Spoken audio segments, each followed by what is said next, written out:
పెద్దన్న మీ పేరు? నా పేరు లింగయ్య. లింగయ్య. ఆ.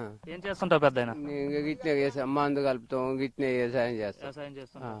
ఏంటి ఏమేమి కలిపావు ఇందులో? ఇక ఊరియా ఊరియా ఆ, అడుగు సంచి. అడుగు సంచి ఉమ్. రెండు కలిపావు. ఇప్పుడు ఇది వేస్తుంటారు దీనికి. ఇంకా గంతి వ్యవసాయం మీదనే సొంతదేనా? సొంతం మాదే. ఎంత అండి మీది? నాది ఎకరం బావు. ఎకరం పావు. ఉమ్. ఎకరం పావు పత్తే వేశారు. పత్తే. మరి ఇంత ఎండలో వేస్తున్నారు కదా, ఉదయం వచ్చి వేస్తే ఏమి? ఇంకా పోయి ఇక అంటే ఇక జాగ ఆ నిన్న నానబడే ఆ. ఇంకా జాగదాన్ని మళ్ళీ ఇప్పుడు వేస్తున్నాం వెనకాల. ఎప్పుడు పాటుకొస్తే అప్పుడే ఎప్పుడు పట్టుకొస్తే అప్పుడే. అప్పుడే వేస్తాం.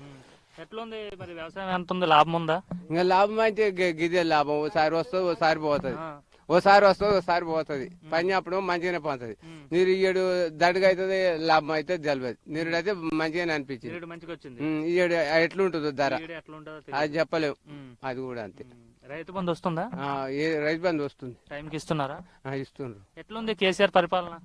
కేసీఆర్ అంటే ఓలకో ఇచ్చిన వాళ్ళకో ఇస్తున్నాడు, ఆ. ఈయన వాళ్ళకో ఇస్తలేడు. ఆ. అది మాపు చేస్తా అంటాడు, అది మాపు చేసేది లేదు, చేసేది లేదు. ఏం రుణం తెచ్చుకున్నారా పంట మీద?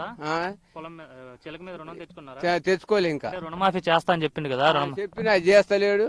అది ఏది దండగా ఆయన ఇస్తున్నాడు, ఆయన పేరు భద్రమే కానీ మాపు చేస్తాడు. తీసి తెచ్చినాయన్ని అల్లనే ఉంటున్నాయి, అన్నం ఉంటుంది. అల్ల ఉంటున్నాయి. ఏ ఓనికి లాభం? ఆయనకే లాభం చేసుకుంటున్నా, మనకైతే నష్టం చేస్తున్నాడు. మీ ఇంట్లో ఎవరెవరు ఉంటారు పెద్ద? ఇంకా వాళ్ళు నేను ఒకరిని. నువ్వు ఒక్కడేనా?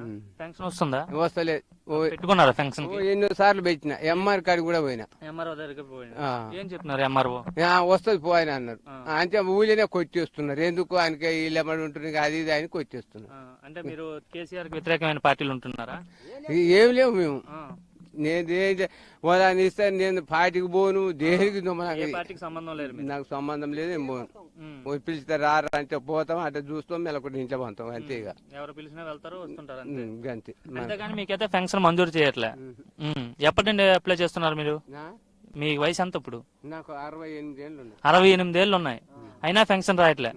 ఆ. నేను ఎంతమంది చదువుకున్న గద్దలు కూడా చూపించిన, చేస్తలే అన్నాడు. ఏది వస్తలేదు, ఎదురు వస్తలేదు అని అన్నాడు. ఇంకేం చేస్తావు? మళ్ళీ కూడా పెట్టమని రాసిన, అది వస్తుందా రాదా? మీ పంచాయతీ ఏ ఊరు మీది? ఏ గ్రామం? బంగారుగడ్డ. బంగారుగడ్డ అంటే చండూరు మండలంలోకి వెళ్తుంది. చండూరు మండలం. అయితే మీకు ఏం రావట్లే. రాలే. మీ పెద్ద మనుషుల దగ్గరికి వెళ్ళారా మరి? మీ సర్పంచ్ గాని, ఎంపీటీసీ గాని? సర్పంచ్ని అడిగిన, అందరిని అడిగిన, అందరిని అడితే చేస్తా పో అంటున్నారు. ఏది చేస్తలేదు. మీకు ఎలా అనిపిస్తుంది మరి కేసీఆర్ పరిపాలన? ఏమనిపిస్తుంది? బాగుంది అనిపిస్తుందా, బాగాలేదు అనిపిస్తుంది? ఇంకా ఆయన అంటే చేస్తున్నాడు, ఆయన చేస్తున్నాడు కానీ అది మళ్ళీ ఏది ఇప్పిస్తున్నా వస్తున్నాయి పింఛన్లు అని అంటున్నారు కానీ అది ఇస్తలేడు. లేనోనుకో ఇస్తున్నా, ఉన్నోనుకో ఇస్తున్నాడు, లేనోనుకో ఇస్తలేడు. మీ ఒక్కరికే పెన్షన్ రావట్లేదా మీ ఊర్లో? మీలా చాలా మంది ఉన్నారు? చాలా మంది ఉన్నారు. చాలా మంది ఉన్నారు. ఎంత మంది ఉంటారు సుమారుగా? ఇంకా 20-30 మంది ఉంటుండొచ్చు. 20-30 మందికి పెన్షన్ అయితే ఇంకా రాలేదు. అర్హత ఉన్న అని అన్నారు. వస్తాయి అనేసి అన్నారు. ఇంకా మళ్ళీ నాన్న కూడా అడిగిన, పేర్లు కొంతమందికి వచ్చినాయి, కొంతమందికి రాలేరా, నీకు కూడా వస్తుందా అని అడిగితే రాలేరా అని అన్నారు. గంతేగా. అంతే. మీ ఊర్లో ఇంకేం సమస్యలు, ఇంకేమున్నాయి సమస్యలు? ఏం సమాచారం లేదు. ఇదే నీకు పెన్షన్ వస్తే చాలు. మరి ఇక్కడ ఇప్పుడు మీ ఎమ్మెల్యే రాజీనామా చేశాడు, మునుగోడు రాజగోపాల్ రెడ్డి. గెలుస్తాడా మరలా? మాకు గెలుస్తాడు ఆయన అంటున్నారు అందరూ. గెలుస్తాడా? ఆయన గెలుస్తాడా? ఎందుకు ఆయన గెలుస్తాడు అంటున్నారు అందరూ? జర ఆయన దేనికైనా జర ముందు ఆయన అంటున్నాడు కానీ దేనికైనా మరి ఇవన్నీ ఇప్పిస్తున్నాడు, మాపు చేస్తున్నాడు, చేస్తలేడు అని ఆయన అట్లా అంటున్నాడు. మరి నిజం ఆమోద్దం అనేది గంత మటుకు తెలుసు అంటుంటే విన్నాం. గంతేగా. అందరూ ఆయన గెలుస్తారు అంటున్నారు. మరి కాంగ్రెస్ వాళ్ళు మేమే గెలుస్తాం అంటున్నారు. అది మనకి అది ఏదో తెలిసేది తెలియదు. అది ఇవాళ ఇవాళ అంటుంది అని అనుకుంటున్నాం. పోయేది తెలియదు, ఉండేది తెలియదు.